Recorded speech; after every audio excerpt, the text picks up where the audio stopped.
For 40 years in the desert, the Jewish people had to live with an incredible sense of absolute trust in Hashem that He would provide for them. How do we engage that trust in our lives on a daily basis? Well, one suggestion is Kosav Tur. The Tur writes that we should actually read the story of the Mon, which inculcates the sense of faith in Hashem every single day. But the Beis Yosef explains the reason is in order that it helps us to believe that all of our sustenance comes to us by Hashem's direct intervention. That's the Tur and the Beis Yosef. The Alter Rebbe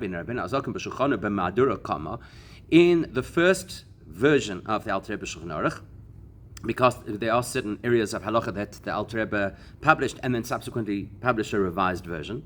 There, initially, the Alter Rebbe quotes the Tur, that you should read Parshas Hamon every day, and the reason the Beis Yosef, in order to strengthen faith in Hashem. Then, and then he adds an explanation given by the Levush, which is, look how the Eibishter was so precise to provide every single family with exactly that amount of an oimer for each person in the household. As the pasuk says, they measured the oimer. People who took extra did not get extra. People who took too little did not lack. It was exactly calibrated by Hashem. That's what the Alter Rebbe says. But then, in the subsequent updated version that the Alter Rebbe releases on these halachas, there the Alter Rebbe takes a different approach. And rather than to quote those reasons we've just seen from the Beis Yosef and the Levush to recognize and have faith in Hashem's hashgacha pratis to provide for us, Kosev he says something else. Or Parashas Hamon, why do you read Parashas Hamon? It's and Parashas Hamon because he's talking about other things that you're supposed to read daily, like Korbanos and the Sheish Schiros, etc. So he says, Liftoyach ba'Hashem, nois and lechem t'varyom b'yomoy, to trust the Eibishter who gives bread every single day. Now, v'yesh kan shini b'shnei pratim, you can immediately identify two differences between what the Alter Rebbe is saying here and what he originally said. Number one, instead of saying to have faith, as the Beis Yosef had said, Kosav liftoyach, he says over here that it's to trust. And Beis,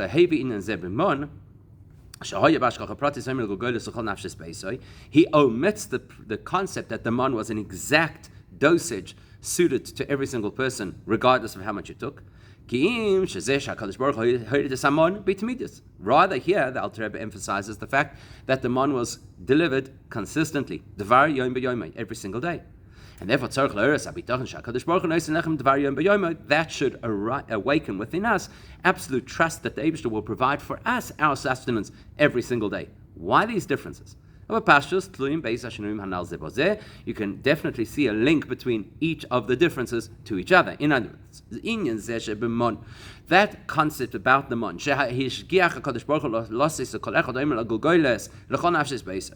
fact that the Eibishter measured out exactly how much every person got for the members of their household. Nobody got extra, nobody lacked. That is mechazekes emunas ha'adam. That bolsters a person's faith. Shemezoi noisav, that my sustenance, my food, I'm not the product of my excellence, my brilliance, my capacity to generate income. It is allocated by divine providence. And you saw that clearly in the case of the mon, that all of the activity and investment that a person might have put in to gather as much mon as possible would make absolutely no difference. And even if a person lagged a little bit and didn't collect as much as they should have, it wouldn't make a difference because the Eibishter would give you what you were allocated. So the amount of mon you got relates to faith that the Eibishter provides. But in the second version, where the Alter Rebbe speaks about trust in Hashem, that's not that's not just simply to recognize and believe that all of my income and all of my sustenance comes from Hashem. Rather, trust is that means I completely rely on the Eibishter. That the Eibishter will definitely provide me with my sustenance. And that concept of trusting in Hashem, that we learn not from how much mon we got, but from the fact that the Eibishter provided every single day, consistently, which is why Jews living in the desert completely relied and trusted the Eibishter Eibishter, and they didn't worry about what's going to happen tomorrow, as we shouldn't worry about where our sustenance is going to come from tomorrow. But we still need to explain this. How come it is? How come in the basis of the Revush in the first version the Alter Rebbe shares, the emphasis on the Mon teaches us faith in Hashem, that all things come from the Eibishter. And it's only in the latter version of the Alter Rebbe Shulchan Aruch, because of Hatam, there the Alter Rebbe changes and says that the lesson of the Mon is to trust that the Eibishter will provide for us consistently. Why that change and why there? Now, before we get to that, let's first examine whether we're saying Parashas Hamon to instill faith that everything comes from Hashem, or to trust that the Eibishter will provide daily, has a practical halachic difference of Ahaktim. And by way of introduction to that difference, one of the differences between faith and trust is faith is something that I always have. It's the preconception and the clarity that a person has, that what I believe is true. Which is why that imunah is consistent. Even if right now there's nothing happening in my life that requires that faith, doesn't matter, the faith is there. Let's translate it into this particular situation, which is talking about our sustenance. The faith that we have, that the Eibishter allocates precisely exactly what we need. Nobody's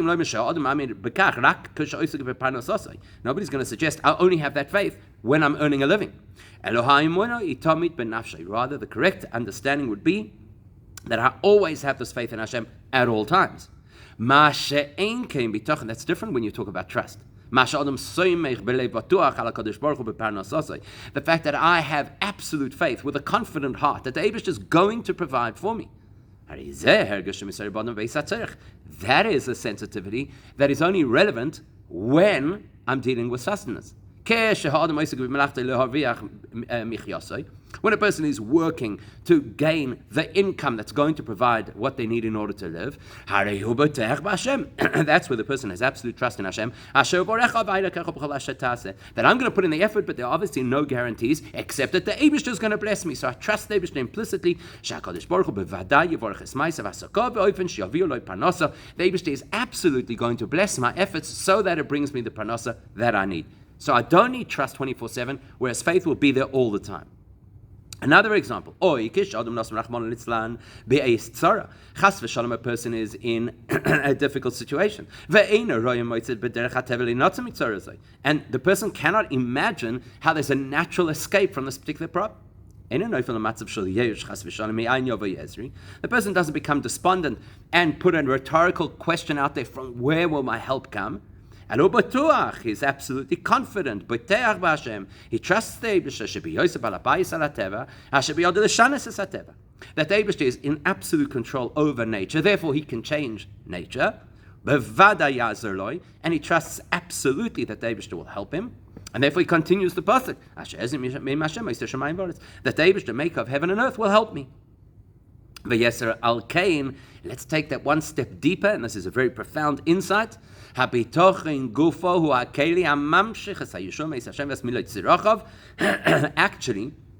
having that degree of faith in Hashem is what draws the bracha towards us so that we have the things that we need. So parenthetically, the Rebbe is going to address why bitachon is a mechanism to bring bracha into our lives. Why? As the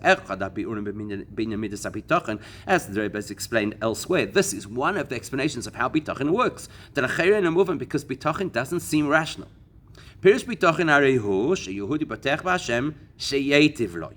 Bitachon means that I trust that the Eibishter will do good to me. Not abstract good, but specifically the kind of good that is obvious and visible, that I could point to it and say, this is good. In other words, it's not just that the result will be something that the Eibishter in his infinite wisdom knows that that's good. But rather things should be but rather that bitachon is that the Eibishter will do things that are so good that I can see that they're good. Now, let's think about this for a second. Possibly, the reason I'm going through a difficult time is because that's what the Eibishter wants. Maybe I didn't behave appropriately, and therefore the consequences of my behavior are now coming home to roost. And that's the experience I'm having. So how, therefore, do I have the foundation to build this absolute trust in Hashem?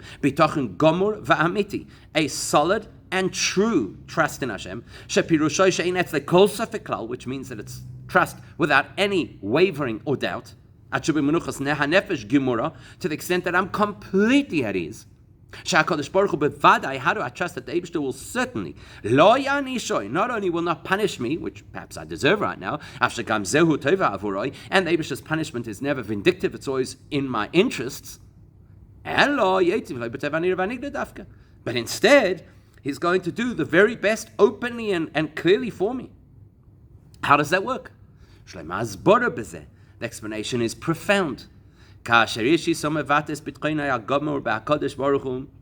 a Jewish person conveys and illustrates absolute trust in Hashem, and it's absolutely certain for this person that the Eibishter has my best interests and wants to do good and will do good for me in a way that I can interpret as good. Even if it doesn't match what I deserve due to my behaviors or because of the natural circumstances. That dedication to absolute trust in Hashem is mamshich milmaila, draws from on high shakadosh baruch Hu that the Eibishter will treat us in a way that suits our avodah. Because the Eibishter guaranteed us in our Torah that this is how he conducts himself. In exchange for our absolute dedication, that the Eibishter would be good to us, the Eibishter gives us that goodness without considering whether or not it fits any natural plan or even a divine plan. And incidentally, elsewhere the Rebbe explains, because it's avoida to have that kind of bitachon, so that avoida earns us this gift of the Eibishter giving us toiv anira v'anigla. Okay, let's plug that back into our conversation. May I now move on? Now we can understand, because we said there's going to be a practical difference between if it's about faith in Hashem or trust in Hashem. Faith has to be consistent, and trust is only when the need arises. That implies, and I'll move on, the concept of trust in Hashem. That means the actual work that I need to do to conjure up this trust in Hashem practically at a critical time. That is linked to when I need something, and I'm asking the Eibishter for something.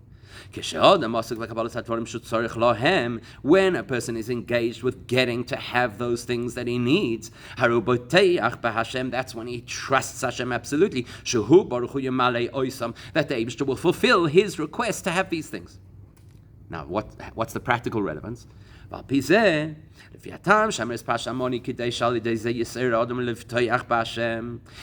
I'm saying that the reason to say Parshas Hamon every day is like the Alter Rebbe writes in the second Madura Tinyon of Shulchan Aruch, it's in order to trust Hashem.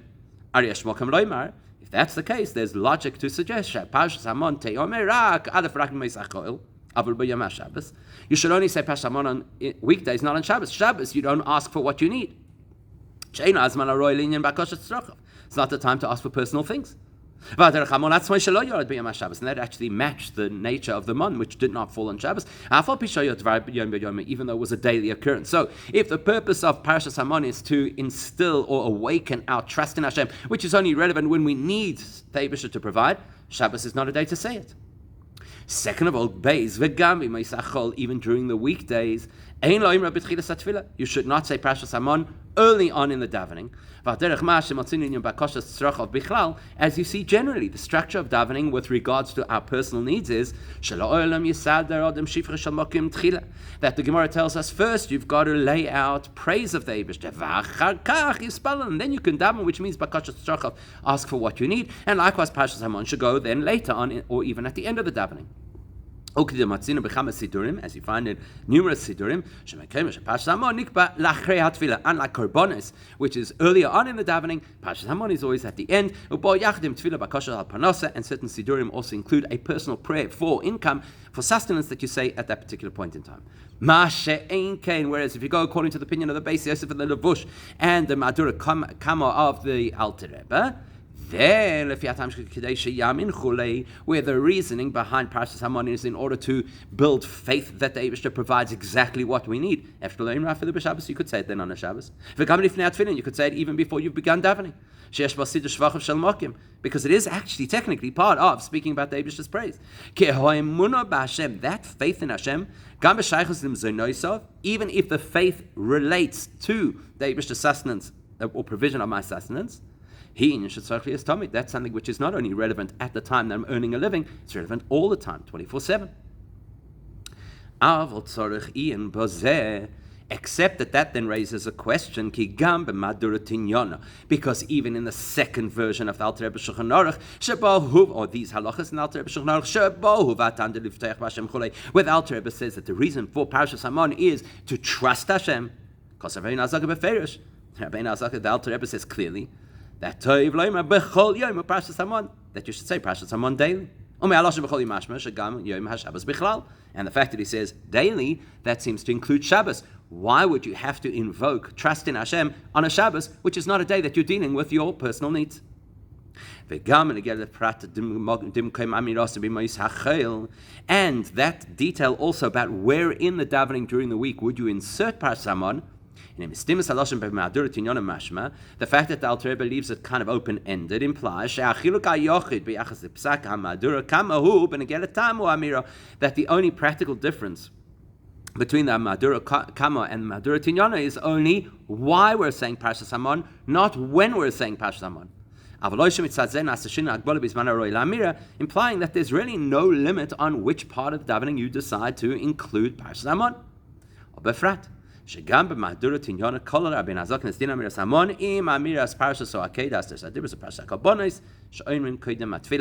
most surprising also is in the Madura Tinyana, where the Alter Rebbe is arguing that Parshas Hamon is there to bring about trust in Hashem.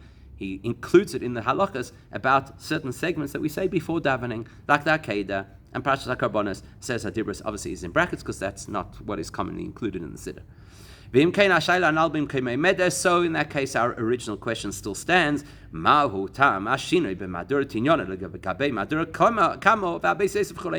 is the Alter Rebbe's motivation in giving us a different explanation for Parshas Hamon in the Madura Tinyana compared to the Madura Kama and compared to the Beis Yosef? There must be a deeper meaning to what the Alter Rebbe is telling us, which is essentially the difference between Emunah and Bitachon, or maybe even layers within Bitachon. And to get there, we're going to start with a fascinating story in the Zohar.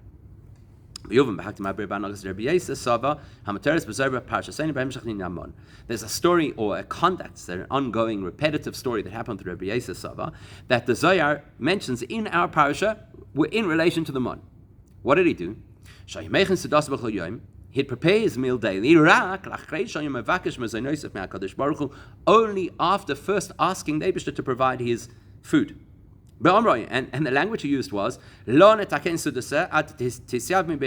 means he's not preparing his meal until the Eibishter gives him the things, the ingredients for his meal. We really need to understand what's happening here. The food from which he was going to prepare the meal, he already had in his house. Nowhere in the story does it say after that he went shopping for his needs. Everything was already there. All he needed to do was to make the salad or prepare the food. As the Zohar says, he had the food to eat that day. If that's the case, what is the intent behind his personal request? That the Eibishter should give him this food. He has the food. This explanation is going to open a profound insight into what trust means. We know what Rabbeinu Bechaya comments on the Maimer Chazal, Yosef nenash, that why was Yosef punished to stay an additional 2 years in prison? Because he requested of the royal butler, please mention me to Paroi that I don't belong here and he's got to help me out. Says Rabbi Bechai, Shechas v'sholem sheyit li Yosef HaTzadik b'tchonim b'sar mashkim. Chas v'sholem, do you think for one moment that Yosef HaTzadik would have relied on the Sar Mashkim? Rak b'Hashem levado, he trusted the Eibishter completely. Avol, hoysa kavanasoi, but his intention was Hashem Yisbarach hizmin elo Sar Mashkim zeh. Why else would the Eibishter have put the royal butler in my path and given me the opportunity to interpret his dream? Kedei sheyasel nes al yodai. Must be because the Eibishter wants me to use him as the conduit to get me the miracle that will get me out of prison. So why is Yosef punished for that? Sounds right. You're keeping an eye out for Hashgacha Pratis, and you're capitalizing on it. What's he being punished for? Says the Rabbeinu Bechaya, because Yosef was looking to find how the Sar Mashkim is going to be the cause of his miracle. That through the Sar Mashkim, the Eibishter will send help. It's inappropriate for a tzaddik of the caliber of Yosef HaTzadik to start working out what the Eibishter's plan is of how he's going to get him his, in this case, salvation. Therefore he was punished. He should have completely trusted the Eibishter, because the Eibishter is the source of all the different channels through which brachas can come. That the Eibishter will send the conduit for your bracha without you having to identify and say, Eibishter, send me the bracha this way. Big shalzeh. So the question is, Chavis Alavavis writes, when describing the concept of bitachon, one of the 5 hagdomas to what bitachon is, that part of bitachon is find the ways through which the Eibishter can bring you your bracha. And it gives various examples and proofs. So why is Yosef being punished for doing something that is mainstream Judaism? Find a way that the Eibishter, create a vessel that the Eibishter can give you a bracha. The explanation in Chassidus is bitachon manifests in 2 different ways or 2 different levels. When what we're anticipating from the Eibishter is a way, to use the language of the Rebbe Rashab, that things are going to flow through a natural course, which is b'lashon Chassidus, that the Eibishter is going to engage with us through the ordinary manifestation of godliness within the structure of the world. Then we also have to behave in a way that fits the nature of the world and create channels for that bracha to come to build a keli. Because that particular type of divine energy can only enter our world if we have created a natural environment to receive it. So we've got to keep our eyes out for the opportunities and hashgacha pratis that the Eibishter sends us. But then there's an alternative. But when we detect that the way that the Eibishter is going to flow the energy towards us is completely supernatural, which b'lashon Chassidus means mitzad seviv kol olmin. It's an energy that derives from where the Eibishter is removed from the realities of this world and looks at every feasibility of the world as equally either relevant or irrelevant. In other words, Eibishter can do whatever he needs to do without having to conform to the boundaries of not only the physical but the spiritual reality. Well, then we've got to upgrade the type of trust that we have, which is the smoich legamre, to completely trust al anogas Hashem levadoi, on the Eibishter's conduct, and not to feel the need to make any preparation or find any source or any keli. At that point, what is expected of us is just absolute trust in Hashem. That the Eibishter will find his way to get the brachas to us, and it will probably be something we could never have imagined.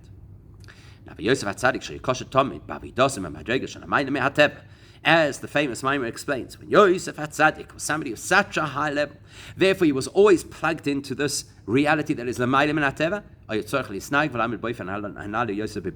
It was expected of him that he would consistently apply the higher level of bitachon, which is, I trust the Eibishter, I don't have to have any specific conduit of how this is going to get to me. Now, this distinction, we're going to make it even more subtle, because we'll say, even in the scenario where the Eibishter expects me to create some kind of an environment within which his bracha can manifest, There are also two levels to how that could apply, similar to the distinction between whether or not we're identifying the keli. The first concept, generically, that a person should have to create a keli for bracha,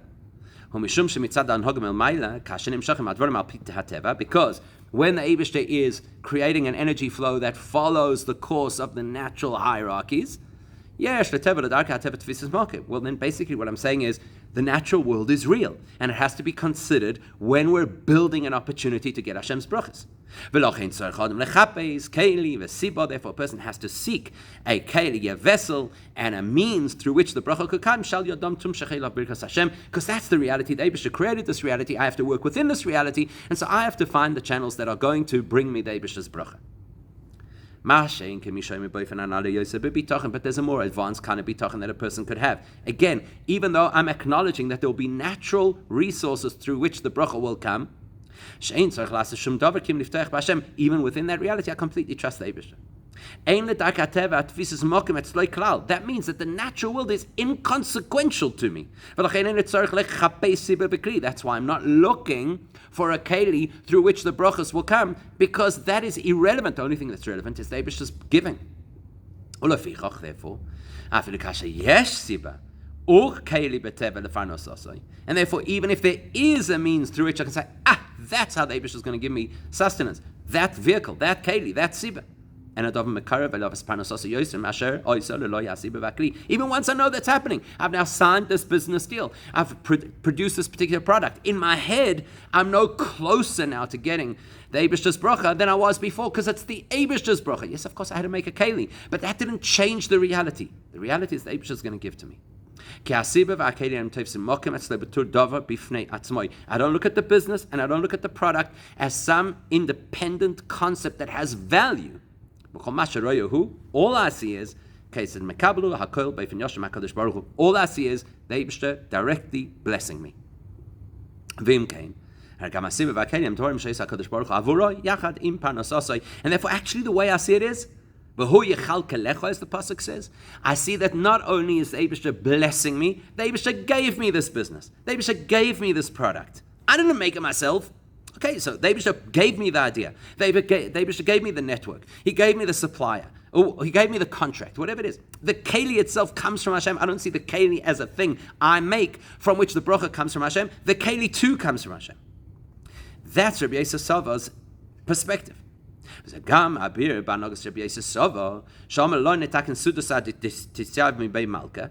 says, I'm not making the meal until I'm given the food from the Eibishter, even though the food's right there. Because Rabbi Yosef Sava because the level of trust in Hashem that Rabbi Yosef Sava had was he saw every action that he took in the process, not as his investment in the process, which the Eibishter would reward with success.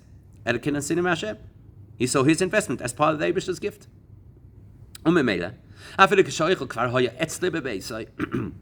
Therefore, when the food is in his house, on his table, and all he needs to do is prepare it. He was sensitive to the fact that it's not his food, that he of his own volition is taking and preparing. It is the Eibishter's gift to him right now. The Eibishter is giving him this food in this moment. And if that's the case, then the appropriate thing is that he should acknowledge and ask the Eibishter permission to have this food, that the Eibishter should give him the food. Exactly as a person would daven for food if he didn't have food in his house, because it's not me who has food, it's the Eibishter who's giving me food. That also gives us another perspective on something about Rabbi Yosef Sava, which will take us back to, if you remember, that practical distinction we wanted to draw, if Parashas Hamon is about faith or Parashas Hamon is about trust. Now we can understand something else about his conduct. The fact that the Zohar speaks quite generically. He wouldn't prepare his meal every day until he had asked the Eibishter for the food. Every day implies that includes Shabbos. How does it make sense that Rabbi Yosef Sava is asking the Eibishter for personal needs for his food on Shabbos. Didn't we just say that Bakosha Tzrochov, asking for what we need, is something we don't do on Shabbos? But because we have a deeper insight into the degree of trust in Hashem that Rabbi Yosef Sava had, it now makes sense. The type of personal requests that don't belong on a Shabbos, those are the kind of requests where the person is thinking about themselves. Shabbos is not a day to focus on ourselves. My own entity, my own identity.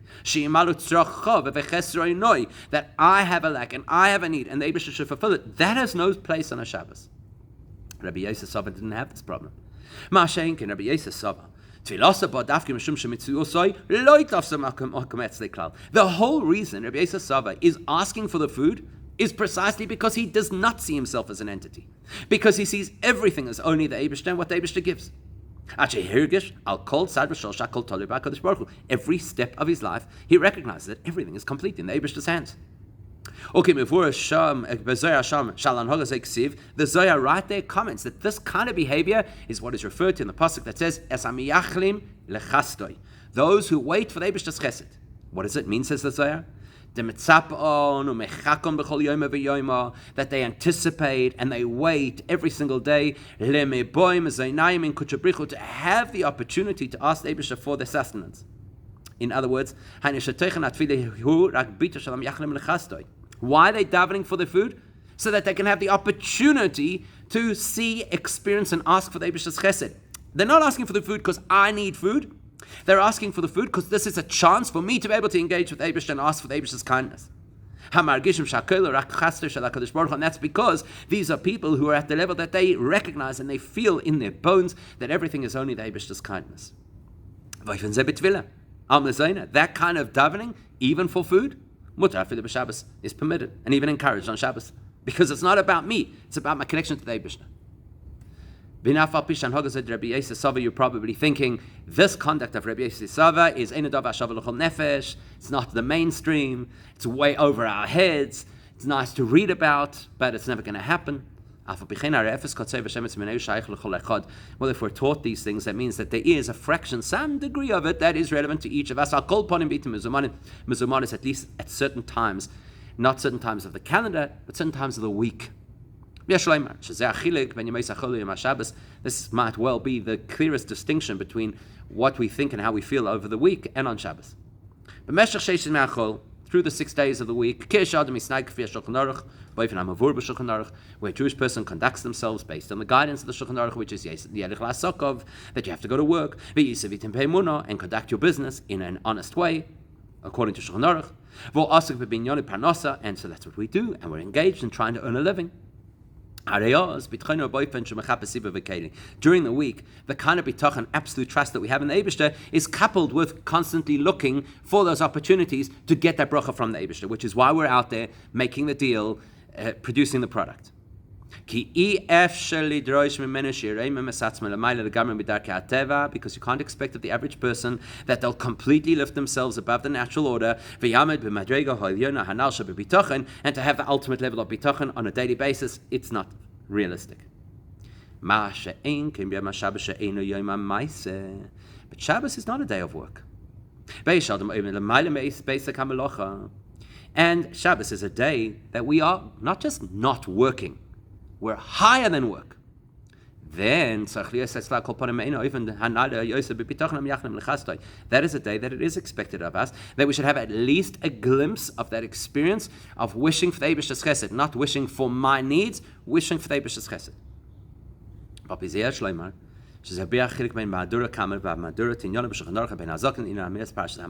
And now with that information we can finally explain why the Alter Rebbe uses a different source, reference, and explanation for Parshas Hamon in the first version of these halachas in the Shulchan Aruch to what he does in the latter version. It's because each of these two versions of the Shulchan Aruch are built on a different intention. If you see, the Alter Rebbe tells us that the earlier version of these halachas, the Alter Rebbe based on Gemara Poiskim, Nigla de Torah. So if you're looking from the simplest perspective of what bitachon is, It means I trust that the Eibishter will bless me, but I have to provide the environment within which that bracha can come. If in that context, the Alter Rebbe would have said that the reason you read Parshas Hamon is to trust in Hashem, then the Alter Rebbe would have had to tell us you can only say it during the week, not on Shabbos, and you have to say it at the end of the davening, not at the beginning, which the Alter Rebbe did not do. Therefore, in the first version, the Alter Rebbe said, why should you say Parshas Hamon daily? So that you should have faith that the Eibishter is the one who's going to give you exactly what you need. Whereas in the second version of these halachas, there the Alter Rebbe speaks the language of Kabbalah. Which